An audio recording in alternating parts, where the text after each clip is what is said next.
Bismillahirrahmanirrahim. Today we are going to start lecture number 7, Kingdom Animalia, Diversity among Animal Kingdom Animalia. So lecture number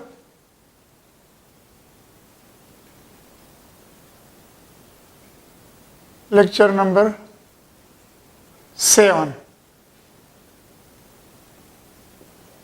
Kingdom Animalia. Kingdom Animalia. My dear, Kingdom Animalia, इससे previous lectures में हमने discussion किया था kingdom Plantae पे. Kingdom Animalia as their name indicate के animal kingdom, जितने living organism है इसको 5 किंगडम में डिवाइड हो गया है बॉटनिस्ट ने, बायोलॉजिस्ट ने. एक है prokaryotic, bacteria, archaea and blue green algae. Second one है जो है ना प्रोटेस्टा है. थर्ड वन है फंगाई है. और फोर्थ वन जो है वो किंगडम प्लांटी है जो हमने प्रीवियस लेक्चर में डिस्कस किया है. और ये जितने एनिमल है, all true animals are included in kingdom Animalia. कभी कभार आप लोगों को इससे क्वेश्चन आ सकता है कि what will be the literal meaning of kingdom animalia. मतलब एनिमेलिया का लिटरल मीनिंग क्या है एनिमेलिया. तो एनिमेलिया लैटिन वर्ड से निकला है anima, derived from Latin word anima. Anima mean soul या ब्रेथ. सोल और breath, this is known as, this is the. और इनीमा जो है ये लैटिन वर्ड है. कौन सा वर्ड है? एल का मतलब है Latin word. So literal meaning of the word Animalia mean Animalia is derived from Latin word anima. Anima mean soul और ब्रेथ. ये भी आप लोग अपने जहन में डाल दें, एमसीक्यूज आ सकता है. Literal meaning of the word anima sorry Animalia is, तो वो सोल और ब्रेथ है. या Animalia is derived from dash word anima. तो dash word, Latin word, Greek word, Spanish word, मुख्तलिफ इस तरह ऑप्शन होंगे. पाकिस्तानी वर्ड तो मीन कि ये लैटिन वर्ड है. लैटिन वर्ड से निकला है इनीमा से, और इनीमा का मतलब है सोल और ब्रेथ. डियर स्टूडेंट्स, इस चैप्टर में हमने डिस्कशन करना होगा about the animals, all true animals. तो ऑल ट्रू एनिमल्स जो हैं इसके मुख्तलिफ कैरेक्टर और क्लासिफिकेशंस और ये चीज़ें हमने डिस्कस करना है. सबसे पहले ये एनिमल्स के बेसिक कैरेक्टर क्या है एनिमल्स का. जिस तरह आप लोग बाहर प्लांट्स को देख लें कि एक प्लांट को आप उस तरह देख रहे हैं कि इसका बेसिक कैरेक्टर क्या है. तो प्लांट्स का बेसिक कैरेक्टर ये है कि आप प्लांट्स को देख रहे हैं तो उसमें सबसे पहले आप इस तरह देख ले तो आप उसको देखते हैं तो आपको स्टेम नज़र आएगा, आपको लीव्स नज़र आएगा, ब्रांचेस नज़र आएंगे, इसके रूट्स होंगे जो ज़मीन के अंदर चले गए हैं. तो इसके बेसिक कैरेक्टर है. बाकी वो ग्रीन होते हैं, क्लोरोफिल है इसमें, फोटोसाइंथेटिक है, खुराक खुद तैयार करता है. तो ऑल दीज. और वो स्टेशनरी होता है, एक जगह पे होता है, वो चल फिर नहीं सकते. तो मीन ये इसके बेसिक कैरेक्टर है. अब अगर आप लोग एनिमल्स को देख लें तो एनिमल्स के बेसिक कैरेक्टर ये है कि वो लोकोमोशन कर सकते हैं, मूवमेंट भी कर सकते हैं, बॉडी पार्ट्स के मूवमेंट, लेकिन इसके साथ साथ वो लोकोमोशन भी कर सकते हैं, बॉडी डिस्प्लेसमेंट भी कर सकता है एक जगह से दूसरी जगह. एनिमल्स जो होते हैं ये 2 डिसिमिलर गैमीट्स से बनते हैं. Animals are produce from the combination of 2 dissimilar gametes. One is sperm and the second one is egg. तो ये 2 डिसिमिलर गैमीट्स जो होते हैं स्पर्म और एग, इसके कॉम्बिनेशन से जायगोट बनेगा और जायगोट से फिर एनिमल बनते हैं. एनिमल्स का दूसरा डिफरेंशिएटिव कैरेक्टर ये कि एनिमल के सेल में जो सेल वॉल नहीं होगा, उसमें सिर्फ मेम्ब्रेन होता है. तीसरा डिफरेंशिएटिव कैरेक्टर ये है कि एनिमल्स स्टेशनरी नहीं है, वो लोकोमोट कर सकते हैं. चौथा डिफरेंशिएटिव कैरेक्टर ये है कि एनिमल्स जो होते हैं ये अपना खुराक तैयार नहीं कर सकते. ऑल एनिमल्स आर हेटरोट्रॉपिक, ये दूसरों से खुराक लेते हैं. तो वो प्लांट एक, वो ऑटोट्रॉपिक और एनिमल हेटरोट्रॉपिक है. बाकी एनिमल्स जो होते हैं ये डिप्लॉयड यूकैरियोटिक सेल से बने हैं. कौन से सेल से बने? डिप्लॉयड यूकैरियोटिक सेल से एनिमल बने हैं. और बाकी एनिमल्स जो है they are occur throughout the world in diverse habitat, हर किस्म के इन्वायरमेंटल कंडीशन में पाए जाते हैं। अब हम इस चैप्टर के, ये तो इसके वैसे जनरल एक डिफरेंशिएटिव करेक्टर मैंने आप लोगों को ओरली बता दी है, ईजी है, बुक में लिखे भी है। अब हम एनिमल्स के क्लासिफिकेशन की तरफ आते हैं, किंगडम एनिमेलिया के। क्लासिफिकेशन कहते हैं किसी को, what is mean by classification? The arrangement of living organism into group and subgroup is known as what? Classification. The arrangement of living organism into group and subgroup is known as what? Classification. Classification इतना एक basic चीज है classification, ये arrangement को कहते हैं, arrangement of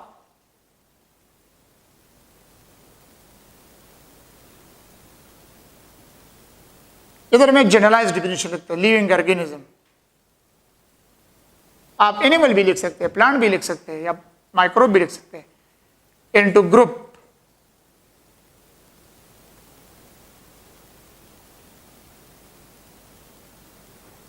and subgroup is known as what? Classification. Arrangement को कहते हैं कि आप ऑर्गेनिज्म को, प्लांट है, एनिमल है, माइक्रोब है, उसको सही तरीके से प्रॉपरली ऑर्गेनाइज कर ले, अरेंज कर ले, उसका एक खास तरतीब होता है, तो उस तरतीब को हम कहते हैं क्लासिफिकेशन। अब हम एनिमल के क्लासिफिकेशन की बात कर रहे हैं, तो एनिमल्स का क्लासिफिकेशन ये है, ख्वाह वो एनिमल क्लासिफिकेशन या प्लांट है, लेकिन क्लासिफिकेशन के कुछ कैटेगरीज होते हैं। कैटेगरीज में सबसे पहला कैटेगरी जो है वो है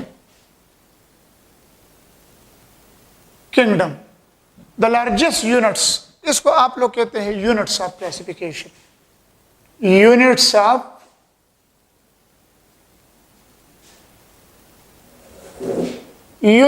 classification. What are the units of classification? तो यूनिट्स में सबसे पहले आते हैं kingdom. Kingdom is the largest unit, फिर इसके बाद आएगा फाइलम, फाइलम के बाद आता है क्लास। इससे क्वेश्चन ये आ सकता है, what is the largest unit of classification? So the largest unit of classification is kingdom. फिर इसके बाद आता है ऑर्डर, ऑर्डर के बाद आता है फैमिली, फैमिली, फैमिली के बाद आता है जीनस, जीनस के बाद आता है स्पीशी। तो अगर आप लोग देख ले, these are the units, species, genus, family, order, class, phylum, kingdom. This is the largest unit of classification and species will be the smallest unit of classification, smallest unit of classification and kingdom will be the largest unit of classification. अब मतलब similar phylum आपस में जब group together, similar phylum will be grouped together, so they gives rise to a kingdom, and similar class will be grouped together, they form phylum, and similar order grouped together they form order, and similar family grouped together they form order।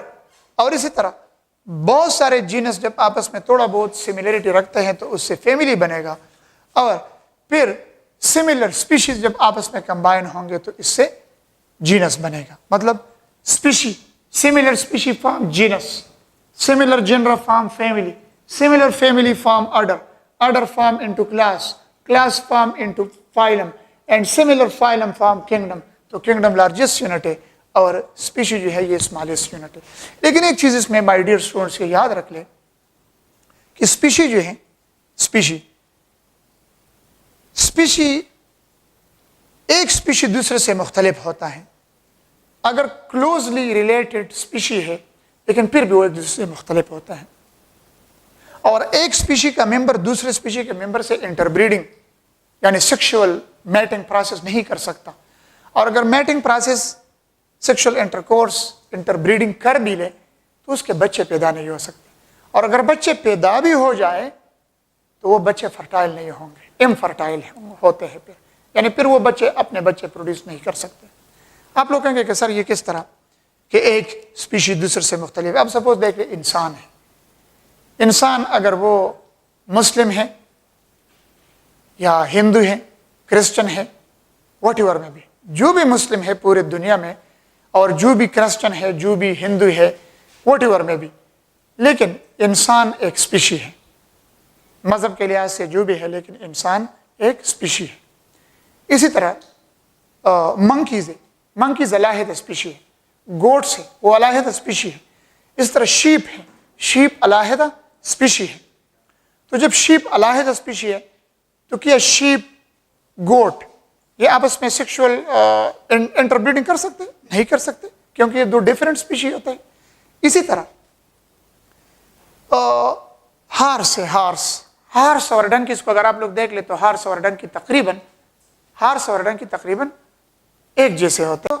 Suppose मैं आप लोगों को कहता हूं कि यार species जो होता है इसका डिफिनीशन ये है, ऐसे group of organism, a group of organism which has the ability to interbreed freely and produce fertile offspring is known as what? Species. यानी ऑर्गेनिज्म का ऐसा ग्रुप कि वो आपस में फ्रीली इंटरब्रीडिंग कर सके और अपने फर्टाइल बच्चे पैदा कर सके। यानी फर्टाइल बच्चे ऐसे कि उस बच्चे में भी अपने बच्चों के पैदा करने की सलाहियत हो, तो उस ग्रुप ऑफ ऑर्गेनिज्म को क्या कहते हैं? Species.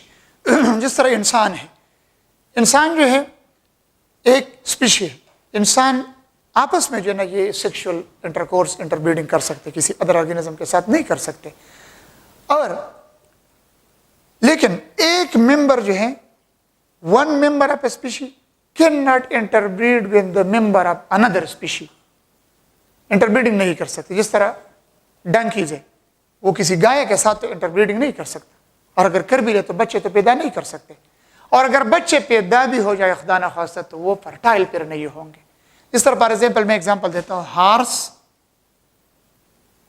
This is the symbol of male, male horse cross कर ले, सॉरी मेल हार्स नहीं, मेल डंकी, मेल डंकी को क्रॉस कर ले किसके साथ?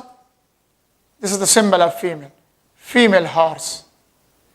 तो आप देख ले हार्स और डंकी टू डिसिमिलर स्पीशीज है। डंकी अलहदा स्पीशी है, हार्स अलहदा स्पीशी है, लेकिन थोड़ा बहुत सिमिलर तो है ना। जिस तरह लाइन और कैट्स को देख ले, आपस में थोड़ा बहुत सिमिलरिटी रखता है, लेकिन उसके अगर इंटरब्रीडिंग कर भी नहीं सकते, क्योंकि बिल्ली कितना छोटे और लाइन कितना बड़ा ले। तो ये कुछ स्पीशी में ये एबिलिटी है कि वो इंटरब्रीडिंग, मुख्तलिफ स्पीशी के मेंबर आपस में अगर इंटरब्रीडिंग कर ले तो उसके बच्चे पैदा हो सकते हैं, लेकिन वो बच्चे फिर फर्टाइल नहीं होंगे। जिस तरह for example the result of a male donkey and female horse when interbreed, तो दोनों के इंटरब्रीडिंग से जो बच्चा प्रोड्यूस होगा उस बच्चे का नाम होगा म्यूल। क्या नाम होगा? म्यूल। म्यूल का मतलब खच्चर।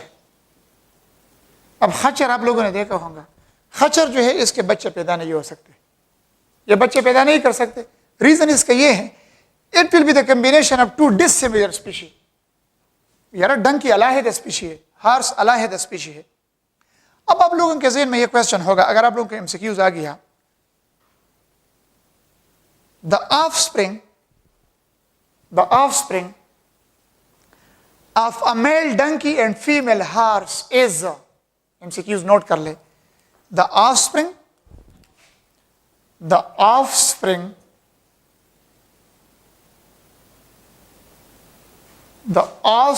of a male, the offspring of a male donkey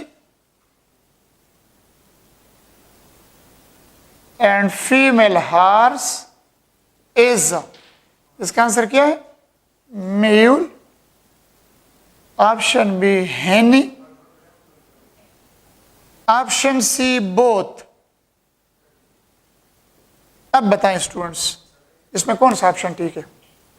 मैं कहता हूं the offspring of a male donkey and female horse, यानी मेल डंकी सेक्सुअल इंटरकोर्स कर ले फीमेल हार्स के साथ, यानी हार्स के साथ तो मेल हार्स इंटरकोर्स कर सकते हैं। लेकिन अगर हम कहें कि अगर मेल डंकी आ जाए और फीमेल हार्स के साथ सेक्सुअल इंटरकोर्स कर ले तो उसका जो बच्चा पैदा होगा उस बच्चे का नाम क्या होगा? म्यूल होगा या ही नहीं होगा या बोथ? इसका ऑप्शन है म्यूल, खच्चर। अब क्वेश्चन ये आएगा, why the mule is infertile. ये म्यूल जो है ये इनफर्टाइल क्यों है, बच्चे फिर क्यों प्रोड्यूस नहीं कर सकता? Due to the differences in the number of chromosome. Number of chromosome में इसमें डिफरेंसेस होता है. फॉर एग्जांपल, डंकी का क्रोमोसोम नंबर कितना है? 62. हार्स का क्रोमोसोम नंबर कितना है? 64. अब अगर आप लोग इसका गेमेट्स बनाए, 62 का 31 बनेगा ना, तो ये 62 आता है. इसी तरह ये दूसरा जो है 32 तो ये 64 आता है. अब अगर आप लोग देख लें कि मेल डंकी की जब स्पर्म बन जाता है तो स्पर्म में क्रोमोसोम नंबर कितना होगा? 31 होगा. इसी तरह इधर जब एग बनेगा फीमेल हार्स का तो इसमें क्रोमोसोम नंबर क्या होगा? 32. तो जब 32 एग का होगा और डंकी के स्पर्म में 31 होगा, क्योंकि मियासिस होता है. जब ये दोनों 31 और 32 जब मिल जाए तो म्यूल में फिर क्रोमोसोम नंबर कितना होगा? 63 क्रोमोसोम नंबर है. जब 63 क्रोमोसोम नंबर है, अब मुझे ये बताएं स्टूडेंट्स कि जब इस म्यूल में गेमीट्स बनेगा तो वो गेमीट्स बन नहीं सकते, क्योंकि इसका सेपरेशन में डिफरेंसेस आते हैं मियासिस, रिडक्शन, डिवीजन में. तो इस वजह से due to irregularity in the chromosome number,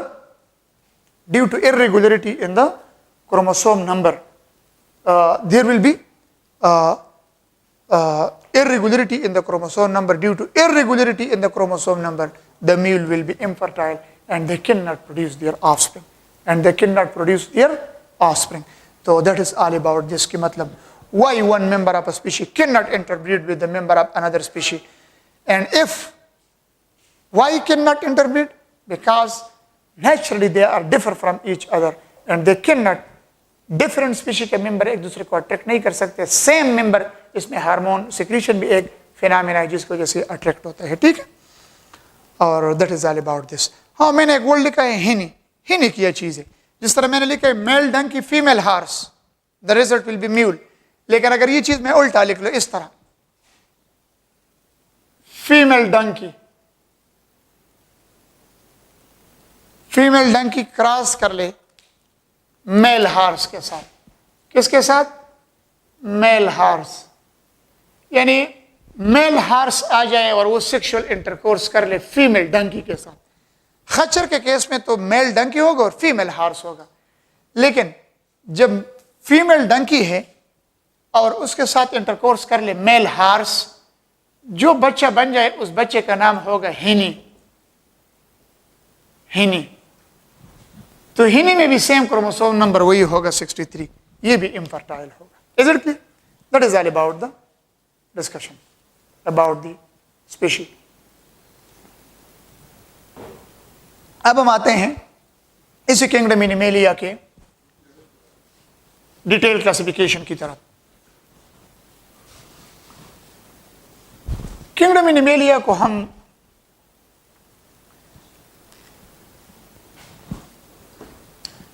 इसमें एक और चीज़ भी याद रखें, खैर इसका इतना डिटेल तो इधर नहीं है.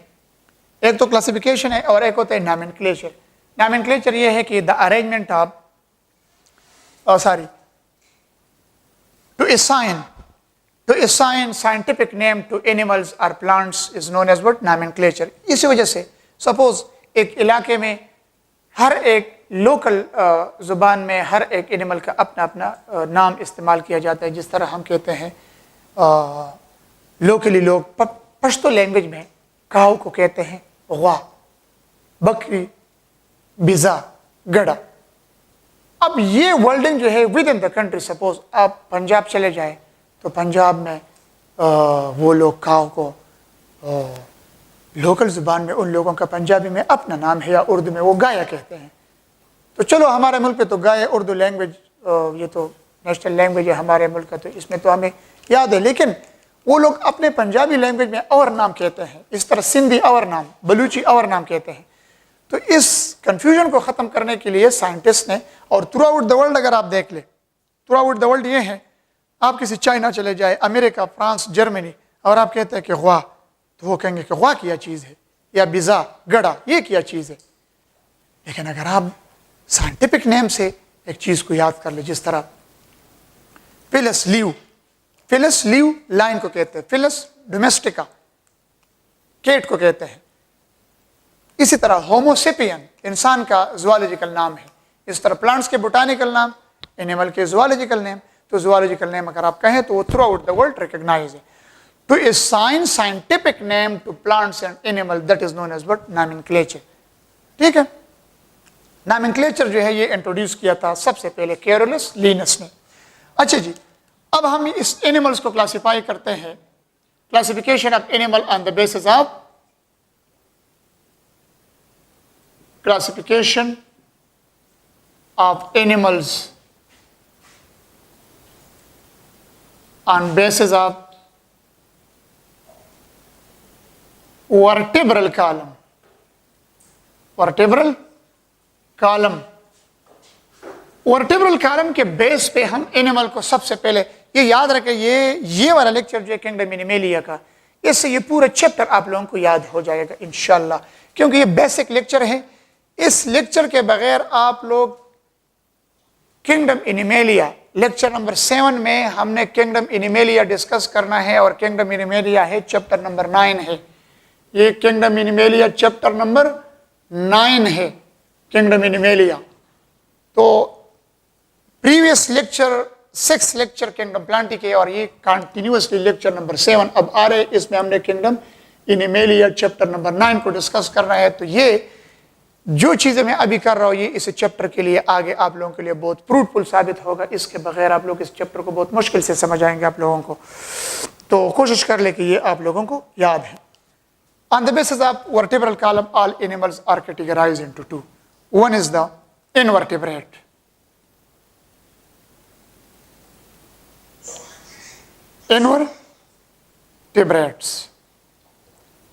Invertebrates और दूसरा जो है कॉर्डेट्स। दूसरा क्या है? कॉर्डेट्स। ये आप लोग मैं शॉर्टकट लिखता हूं, vertebrates.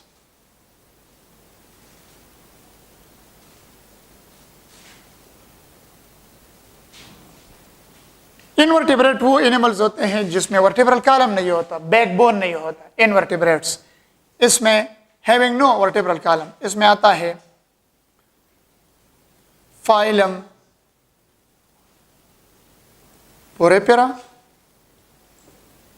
पोरेफेरा, phylum Coelenterata, phylum Platyhelminthes, phylum Aschelminthes. Aschelminthes का दूसरा नाम है निमाटोडा। फिर आएगा फाइलम मोलुस्का, फिर आएगा फाइलम मोलुस्का के बाद है एनिलीडा, और फिर इसके बाद आएगा फाइलम आर्थ्रोपोडा। आर्थ्रोपोडा के बाद आएगा फाइलम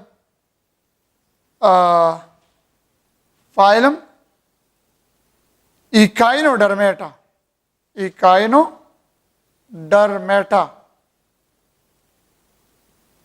और एक फाइलम और है, लेकिन वो फाइलम इनवर्टिब्रेट में नहीं आता, उसका नाम है हीमिकार्डेटा। हीमिकार्डेटा जो है ये ऐसा फाइलम है कि ये वर्टिब्रेट और इनवर्टिब्रेट के बीच में है। क्यों? इसमें characters hemichordate include the characteristics of both invertebrate and vertebrate. For example, hemichordate में करेक्टर होते हैं इकाइनोडर्म के भी और वर्टिब्रेट्स के भी, कार्डेट के भी करेक्टर है।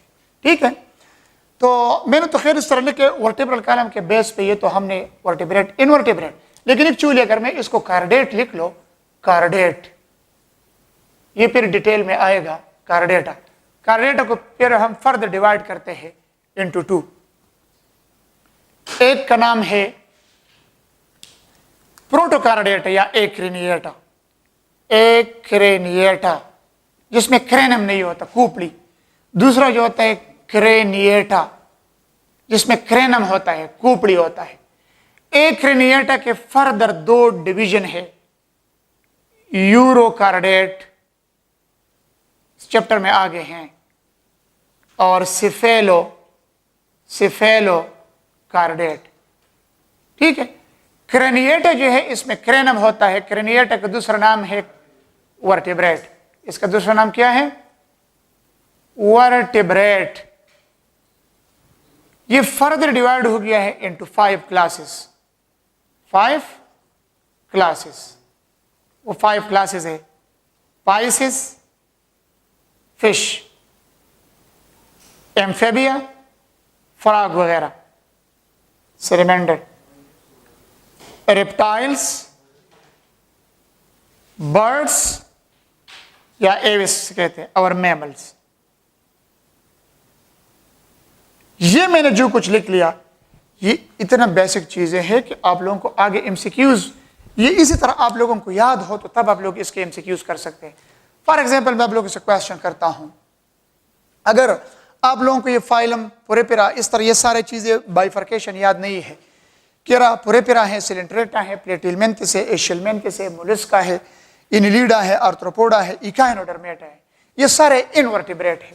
और हीमिकार्डेट जो होते हैं, हीमिकार्डेट ऐसे एनिमल है कि उसमें इकाइनोडर्म और कार्डेट दोनों के कैरेक्टर है, तो ये बीच में एक बाउंड्री लाइन पे है।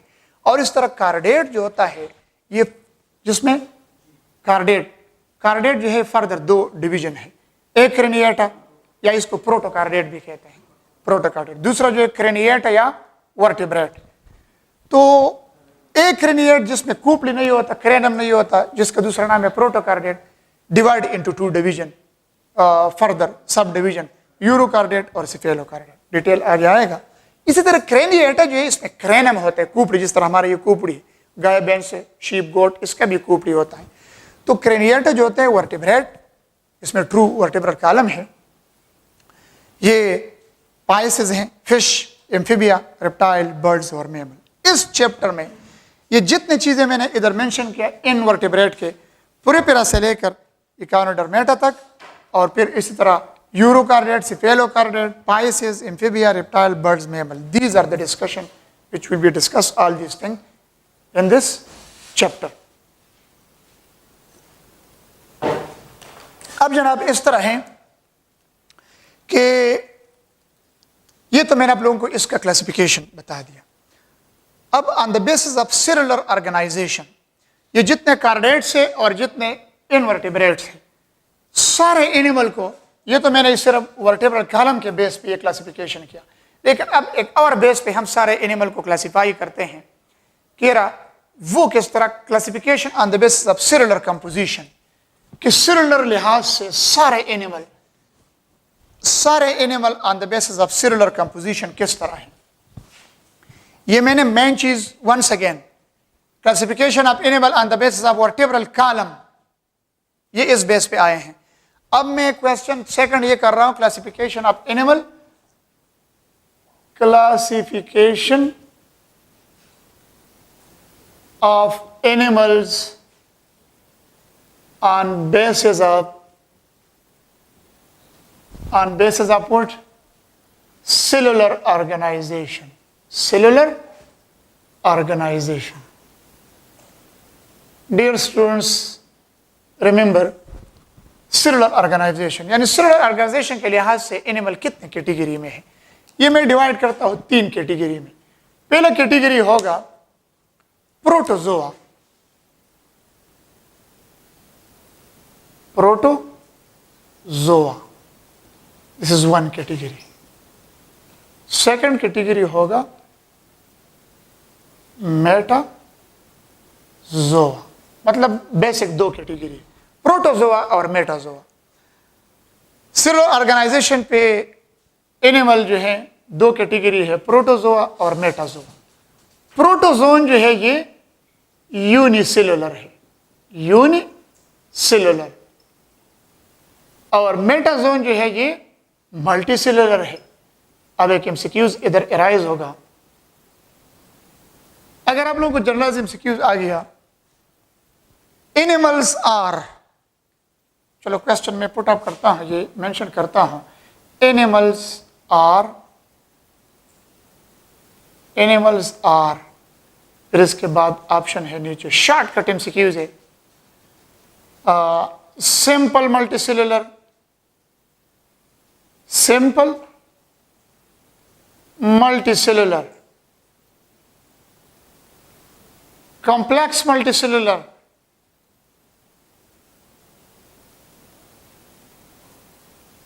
option C, animals are simple multicellular, complex multicellular, अगर मैं लिख लो यूनिसेलुलर, और अगर ऑप्शन डी में लिख लो ऑल ऑफ दीज या वगैरह, तो बस स्टूडेंट चैप्टर के स्टार्ट में लिखा है all animals are multicellular, unicellular animal नहीं हो सकते। मैंने लिखा है simple multicellular, complex multicellular, unicellular, all, unicellular animal नहीं हो सकते। तो अगर ऑल वाला ये ऑप्शन दिया है कि animals are simple multicellular, option B complex, option C unicellular, option D all, ये ऑप्शन गलत है और ये क्वेश्चन भी गलत है। क्वेश्चन ठीक है, स्टेटमेंट ठीक है, एनिमल्स आर, लेकिन ऑप्शन गलत है। इस किस्म के क्वेश्चन को अटेम्प्ट न करें। हाँ, ऑप्शन डी में अगर ऑल की जगह दिया है both A and B, this is the best option.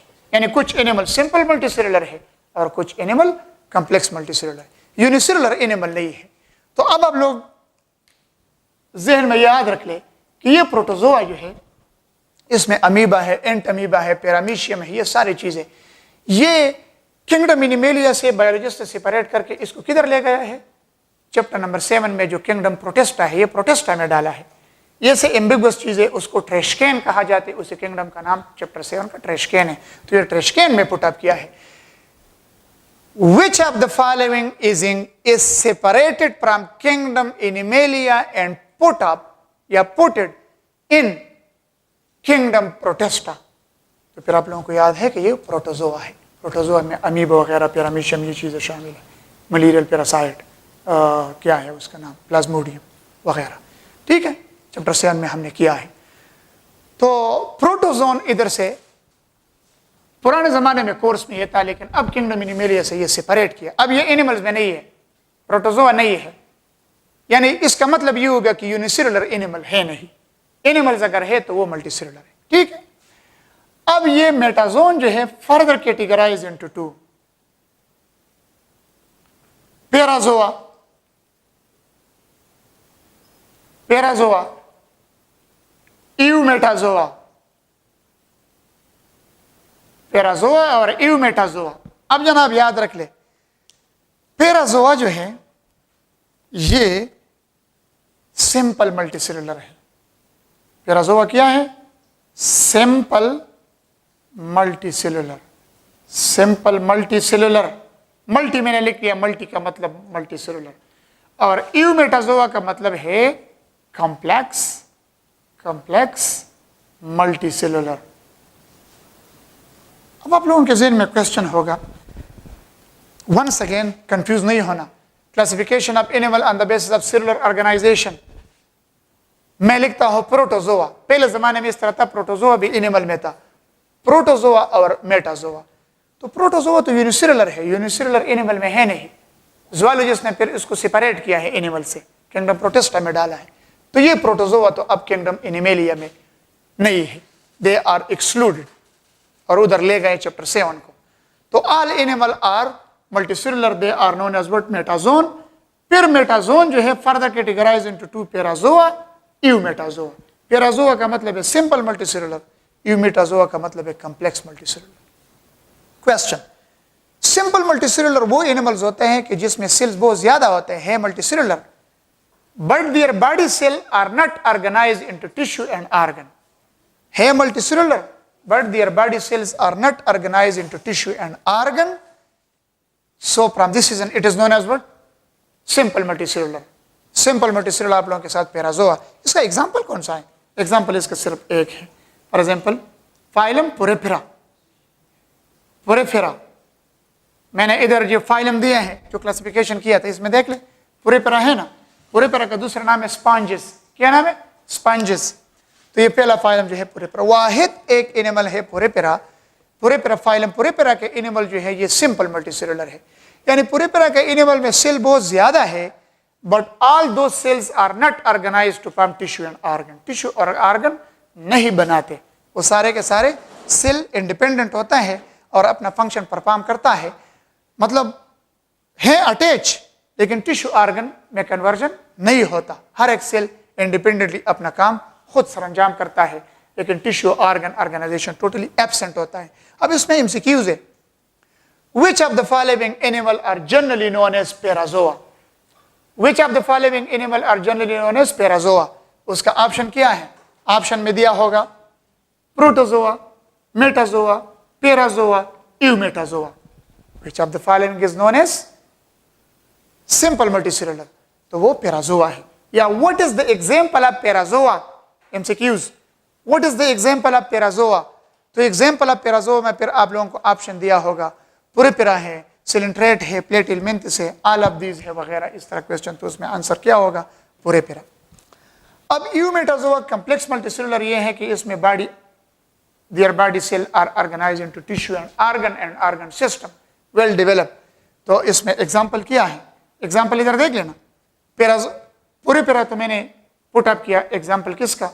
Parazoa का, सिंपल मल्टीसेलुलर। इसके बाद ये जितने एनिमल्स रह गए, phylum, coelenterate, Platyhelminthes, Aschelminthes, up to mammal तक, यानी सारे कार्डेट और ये इनवर्टिब्रेट मां सिवाय पुरेपेरा के, ये सारे एनिमल। तो आप लोग shortcut from Coelenterata to chordate. To chordate का मतलब ये नहीं कि कार्डेट इसमें शामिल नहीं, कार्डेट तक मीन कि इंक्लूडिंग कार्डेट। कार्डेट में ये एक क्रेनिएटा है और क्रेनिएटा, ये सारे आते हैं। तो पुरेपेरा हमारे साथ सिंपल मल्टीसेलुलर है और सिलेंट्रेटा से लेकर कार्डेट इंक्लूडिंग कार्डेट, ये सारे के सारे क्या है? ये कॉम्प्लेक्स मल्टीसेलुलर है। Is it clear? तो प्रोटोजोन तो चला गया चैप्टर 7 को, और मेटाजोन मल्टीसेलुलर एनिमल है, वो फर्दर कैटेगराइज है पैराजोआ, यूमेटाजोआ। अब इसमें एमसीक्यूज ये हैं, आप लोग ये नहीं कि सिर्फ ये, इसमें एमसीक्यूज ये याद रख लें। Which of the following is the example of eumetazoa? और उसमें ऑप्शन में आपको दिया है पुरेपेरा, सिलेंट्रेटा, फिर दिया है प्लेटिहेलमिन्थस वगैरह, इस तरह क्वेश्चन। तो फिर दिया होगा ऑप्शन बी एंड सी, यानी सिलेंट्रेटा और प्लेटिहेलमिन्थस। इसी से मतलब सिलेंट्रेट से लेकर इधर मैमल तक ये सारे के सारे क्या है? ये सारे के सारे यूमेटाजोआ है। तो आप लोगों को यूमेटाजोआ का एग्जाम्पल याद हो, पैराजोआ का एग्जाम्पल याद हो, तो तब आप लोग इसके एमसीक्यूज टिक कर सकते हैं। ये तो मैंने बड़े बड़े पॉइंट बता दिया कि suppose which is the example of Parazoa, तो वो पुरेपेरा है, and what is the example of Eumetazoa, coelenterate से लेकर इंक्लूडिंग कार्डेट। लेकिन अगर एनिमल के नाम दे दे तो फिर आप लोग कंफ्यूज होंगे, क्योंकि एनिमल के नाम याद रखना होगा। इस वजह से चैप्टर मुश्किल है कि इसमें याद रखना पड़ेगी ये चीजें। अगर मैं देखो विच of the following is the example of Parazoa, और ऑप्शन में मैं दे दो हाइड्रा, स्केरस लुम्ब्रिकाइड, स्नेल और लीकोसिलोनिया, तो उसमें लीकोसिलोनिया है, क्योंकि लीकोसिलोनिया इज एग्जाम्पल ऑफ पुरेपेरा और पुरेपेरा पैराजोआ में आता है। Is it clear? तो ये आप लोगों के साथ सेलुलर ऑर्गेनाइजेशन के बेस पे ये चीज हो गया। अब हम आगे जाते हैं on the basis of body symmetry. On the basis of body symmetry अब आप देख ले, प्रोटोजोन तो चला गया, वो तो इस चैप्टर में है नहीं, चैप्टर 7 में। पैराजोआ की बात हम कर रहे हैं, तो पैराजोआ तो सिंपल मल्टीसेलुलर है, पुरेपेरा है, इसमें तो ऑर्गेनाइजेशन टिश्यू वगैरह ये नहीं है। अब ये यूमेटाजोन को इज ए डिस्कशन लेते हैं on the basis of body symmetry, क्योंकि जो सिंपल मल्टीसेलुलर है पुरेपेरा, उसमें बॉडी सिमेट्री वगैरह नहीं है। तो जब बॉडी सिमेट्री वगैरह इसमें नहीं है तो इसको छोड़ दे और आगे हम डिस्कशन करते हैं किस चीज पे? Eumetazoa. Eumetazoa on the basis of body symmetry they are categorised into to.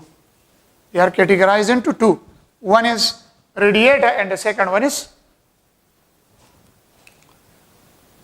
suppose हम लेते हैं यूमेटाजोआ, body symmetry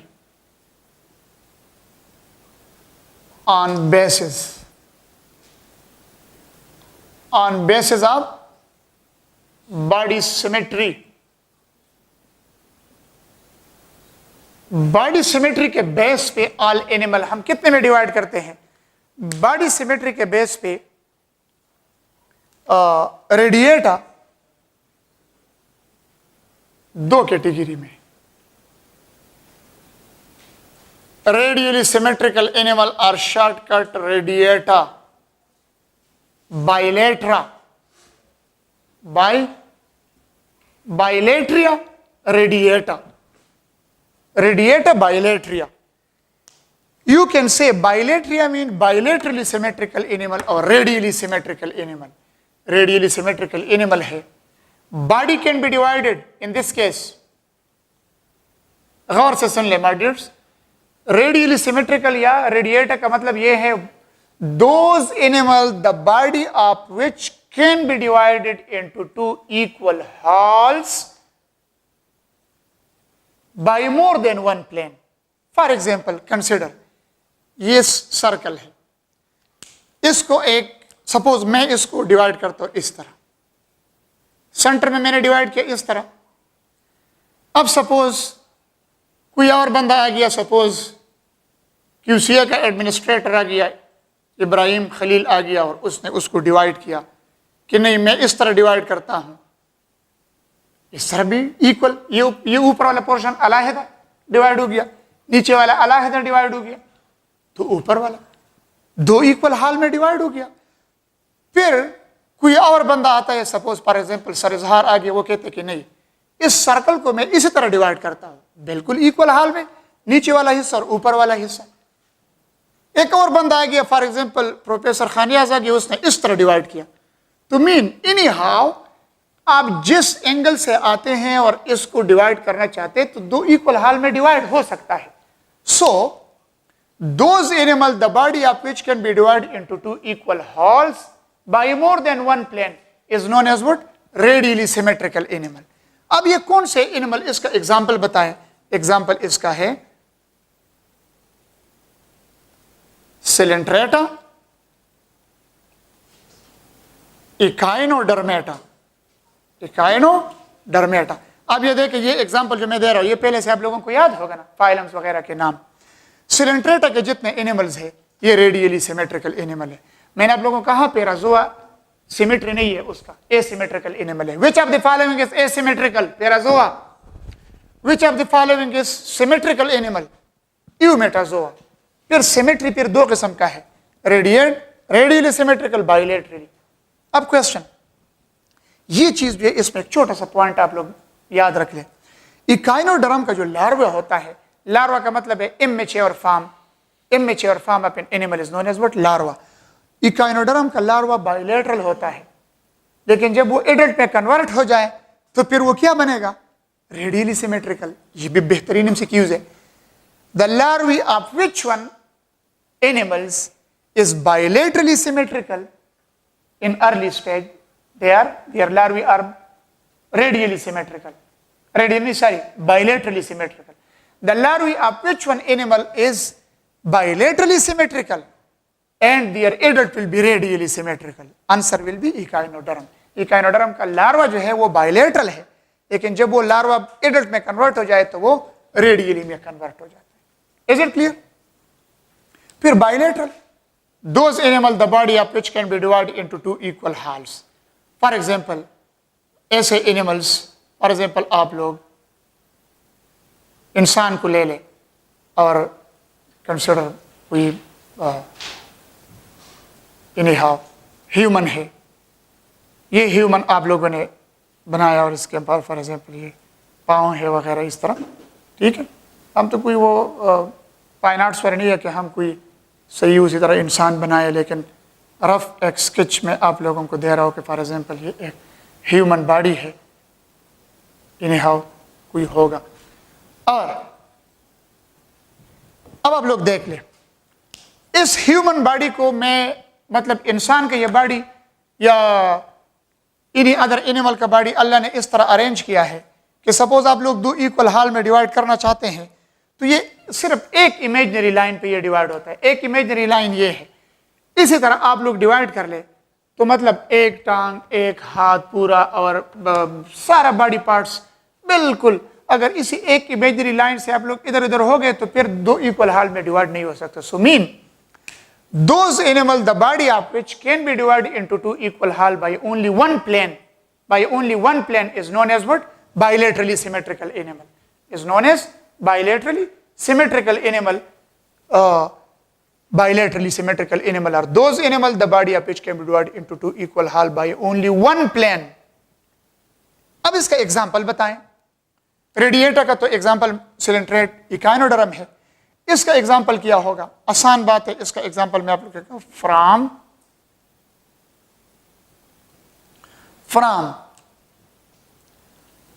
प्लेटिहेलमिन्थिस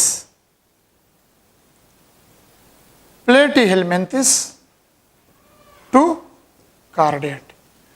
लेकिन याद रख ले, प्लेटिहेलमिन्थिस, ये देखिए, प्लेटिहेलमिन्थिस, एशियलमिन्थिस, मोलस्का, इनिलीडा, आर्थ्रोपोडा, बीच में इकाइनोडर्मेटा आता है. लेकिन इकाइनोडर्मेटा याद रख ले, ऐसा ना हो कि आप लोग ये समझे कि सर आपने तो लिखा है from Platyhelminthes to chordate all are bilateral, लेकिन बीच में एक्सेप्ट फ्रॉम इकाइनोडर्म, क्योंकि इकाइनोडर्म जो होता है ये जब एडल्ट हो जाए, बड़े हो जाए, तो उसमें फिर रेडियली सिमेट्रिकल होते हैं.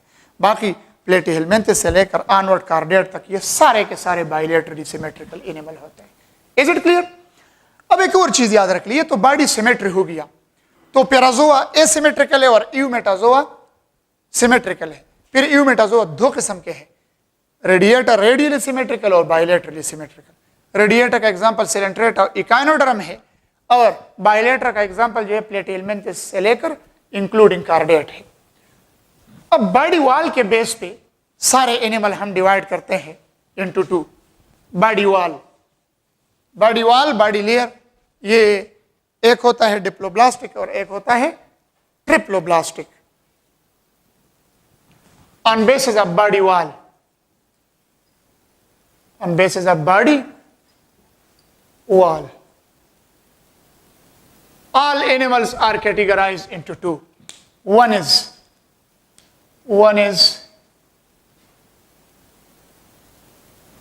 diploblastic,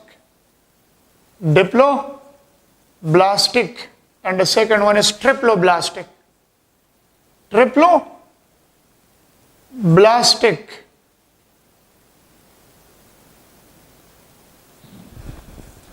ये ऐसा बेसिक लेक्चर है कि इससे ये पूरे चैप्टर, सपोज मैं आप लोगों को बाद में एक फाइलम में डिस्कशन कर रहा हूँ, सपोज अगर मैं पहुंच गया फाइलम इनिलिडा का डिस्कशन मैं कर रहा हूँ, और मैं आप लोगों से क्वेश्चन कर रहा हूँ, कह रहा the animals of phylum Annelida are, MCQs है, और नीचे ऑप्शन है डिप्लोब्लास्टिक और ट्रिप्लोब्लास्टिक. तो फिर आप लोग कहते हैं कि सर ये तो किंगडम एनिमलिया बहुत मुश्किल है और इसके लिए चार्ट बनाना पड़ेगा. कोई चार्ट मार्ट की जरूरत नहीं है, लेकिन ये बेसिक लेक्चर है, पहला लेक्चर, इसको आप लोग याद रख ले. डिप्लोब्लास्टिक ये हैं those animal the body of which consist of two layers. One is ectoderm and the second one is endoderm. Ectoderm और एंडोडर्म के बीच में एक non cellular jelly like substance होता है, उसका नाम है मीजोग्लिया. मीजोग्लिया का दूसरा नाम है मीजोहाइल. तो those animal the body wall of which can be consist of outer layer ectoderm and inner layer endoderm, no third layer, यानी मीजोडर्म उसमें नहीं है, एक्टोडर्म और एंडोडर्म है. और एक्टोडर्म और एंडोडर्म के दरमियान एक जेली लाइक सब्सटेंस होता है जिसका नाम है mesoglea. So such animal is known as what? Diploblastic. अब क्वेश्चन, डिप्लोब्लास्टिक का एग्जांपल क्या है? सिलेंट्रेट.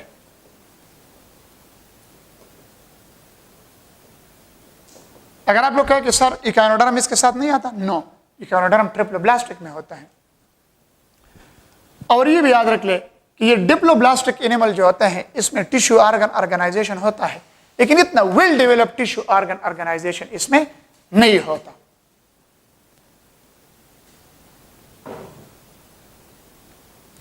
सिलेंट्रेट्स में ऑर्गन ऑर्गेनाइजेशन है लेकिन well developed. Which of the following complex multicellular animal has low grade of tissue and organ organization? यानी low grade of tissue organ organisation कौन से कॉम्प्लेक्स मल्टीसेलुलर में है, तो वो सिलिंड्रेट में है। लो ग्रेड यानी कम लेवल पे टिश्यू ऑर्गेनाइजेशन है। अब triploblastic animal, the body of which can be consist of 3 layer, ectoderm, mesoderm, सब इससे फिर मुख्तलिफ आर्गन बनते हैं, वो फिर मैं इधर मेंशन करता हूं। Ectoderm, the second one is mesoderm, the third one is endoderm। लेकिन एक चीज याद रख ले, ये डिप्लोब्लास्टिक केस में एक्टोडर्म और endoderm through out the life इस एनिमल में ये होगा।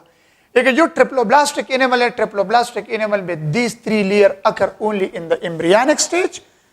After finishing the embryonic stage ये लेयर फिर खत्म हो जाते हैं। इस लेयर से मुख्तलिफ आर्गन फिर बनते हैं, सेकेंडरी जूलॉजी में भी है। फॉर एग्जाम्पल एक्टोडर्म जो होता है, एक्टोडर्म ये एम्ब्रियनिक स्टेज में होता है और फिर इससे कौन से आर्गन बनते हैं, इससे integumentary system, integumentary system plus nervous system. इन सिस्टम मैंने लिख लिया, तो इन सिस्टम का मतलब क्या है, गौर से सुन ले, इनका मतलब है नर्वस सिस्टम। नर्वस सिस्टम और इंटीगुमेंट्री सिस्टम डायरेक्ट एमसीक्यूज है।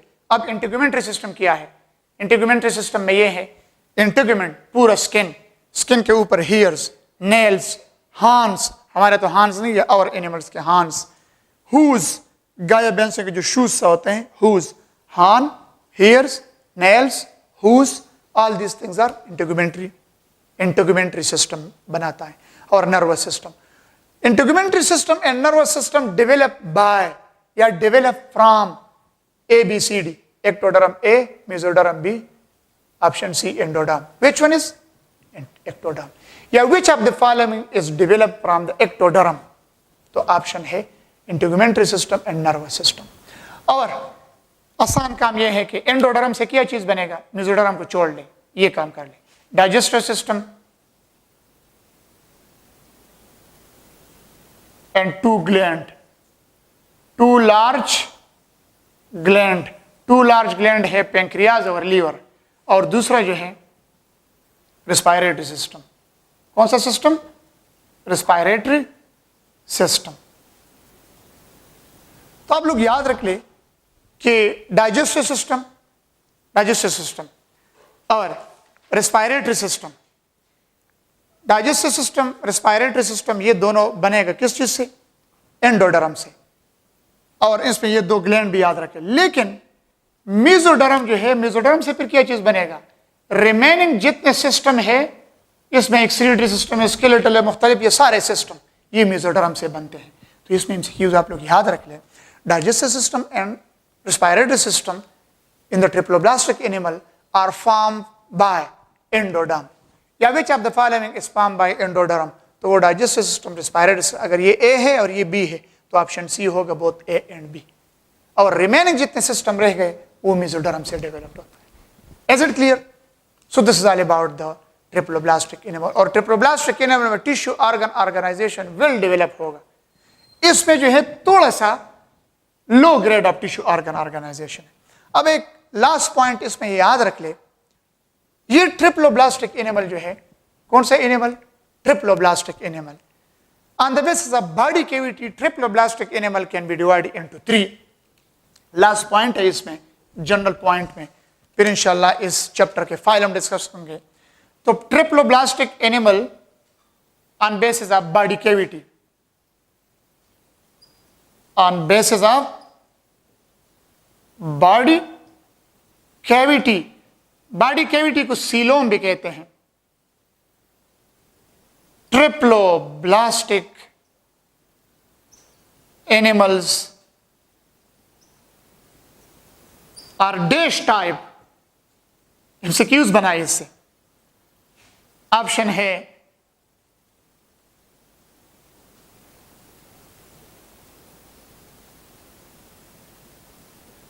पांच किस्म है, 4 किस्म है, 3 किस्म है, 2 किस्म है, तो ये बेस्ट ऑप्शन है 2। बॉडी कैविटी सीलोम के बेस पे ये 2 नहीं, सारी गलत हो गए, 3 किस्म के हैं। कितने किस्म के? 3 किस्म के होते हैं। तो best option is option B, यानी 3 किस्म के हैं। और वो 3 किस्म के ये हैं। एसिलोमेट, चलो इधर लिखते हैं, कौन सा किस्म है? एसिलोमेट है।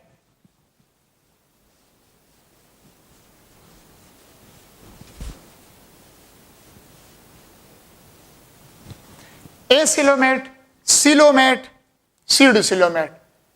Number A, acoelomate. Acoelomate having no coelom, having no body cavity,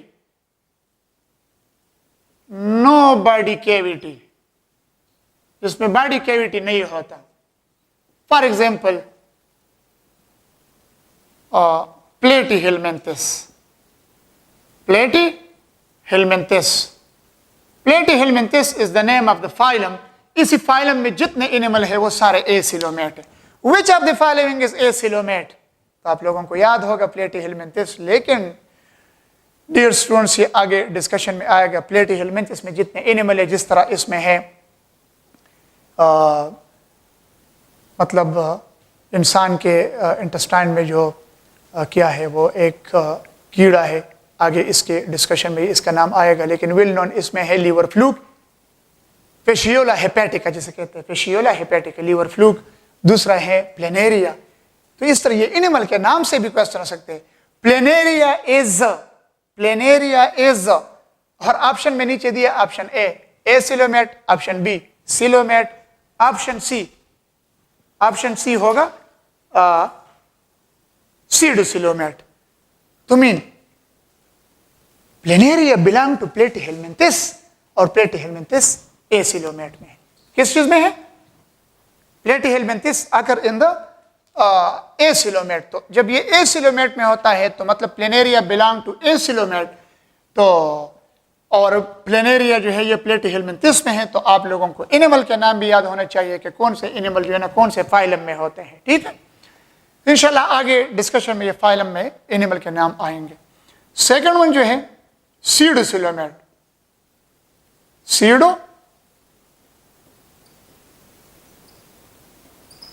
सीडोसिलोमेट, सीडोसिलोमेट जो है इसमें फॉल्स सीलोम होता है, सीडोसिलोम। तो सीडोसिलोमेट जो है ये false body cavity, having no true body cavity, true body cavity इसमें नहीं होता। यानी those animal which has true body cavity is known as coelomate, और इसमें ट्रू बॉडी कैविटी नहीं है तो वो सीडोसिलोमेट। इसका एग्जांपल सिर्फ याद रख लिया, एशियलमेंथिस, एशियलमेंथिस। एशियलमेंथिस का दूसरा नाम नीमाटोडा भी है। और सी नंबर है सिलोमेट, और coelomate having true body cavity. तो इसका एग्जांपल क्या है? इसका एग्जांपल सीडो का मतलब है फॉल्स, सीडोसिलोमेट का मतलब है false body cavity, false body cavity. ठीक है, और सिलोमेट का मतलब है true body cavity, true body cavity. जिस तरह हम है, हम में ट्रू बॉडी कैविटी जिसमें मुख्तलिफ ऑर्गन अवेलेबल है। अब इसका एग्जाम्पल क्या है? Example true body cavity animal के ये हैं, मतलब एसिलोमेट तो प्लेटीहेलमिन्थस हो गए, सीडोसिलोमेट का एग्जाम्पल है एशियलमेंथिस या दूसरा नाम नीमाटोडा। आगे डिफ्रेंशिएशन में आएंगे।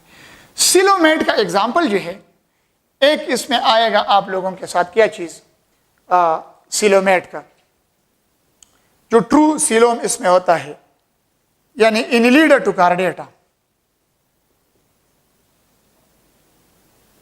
इनिलिडा टू कार्डेट। मतलब देख लेना, प्लेटीहेलमिन्थस से फिर एशियलमेंथिस से, फिर इसके बाद इनिलिडा है। तो इनिलिडा से लेकर कार्डेट तक ये सारे के सारे क्या है? सिलोमेट एनिमल है having true body cavity. Is it clear? तो ये आप लोगों के साथ कुछ जनरल चीजें थे। हाँ, एक और चीज, थोड़ा एक छोटा सा पॉइंट, ये सिलोमेट जो है, सिलोमेट एनिमल्स जिसमें सिलोम्स होता है, they are further categorized into two. One is deuterostrom, deutero, या deutero, स्टॉम, और दूसरा जो है प्रोटोस्टॉम। प्रोटोस्टॉम और ड्यूटरोस्टॉम 2 कैटेगरी है, प्रोटोस्टॉम एंड ड्यूटरोस्टॉम। या आप लोग पहले ड्यूट्रो नहीं लिखे तो प्रोटो लिख ले, थोड़ा ठीक आ जाए, फिर इधर ड्यूट्रो कर ले और इधर प्रोटो कर ले। Proto,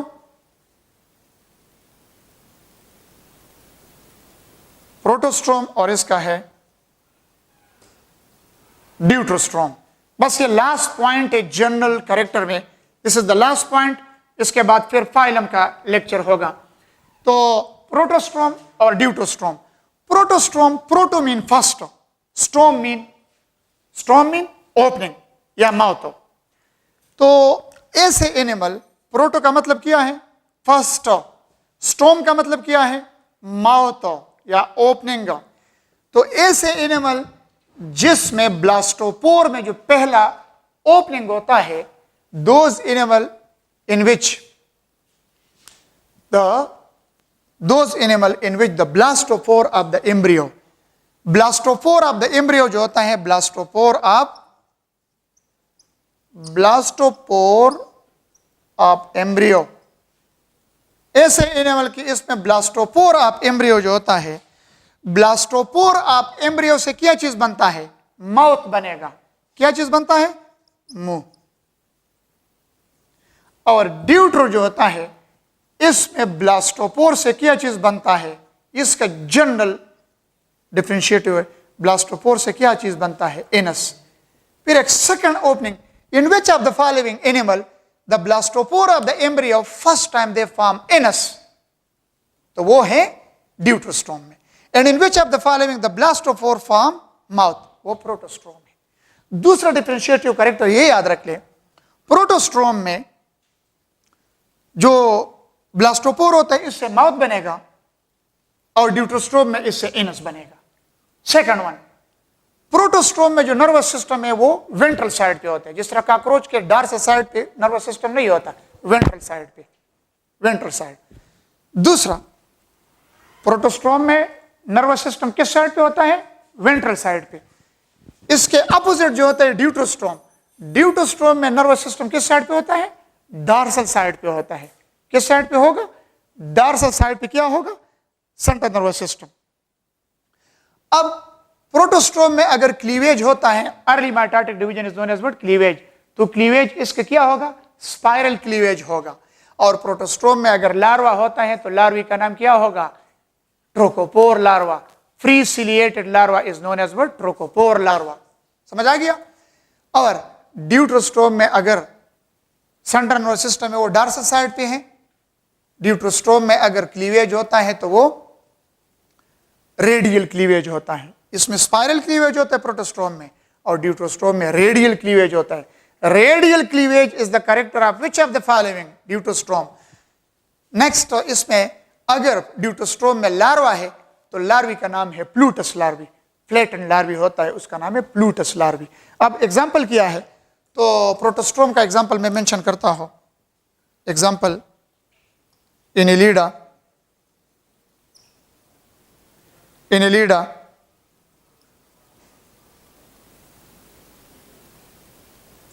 Mollusca Arthropoda. ड्यूट्रोस्ट्रोम का एग्जाम्पल है echinoderm, last point hemichordate, hemichordate और कार्डेट। अब देखिए ये डायरेक्ट एमसीक्यूज नहीं है।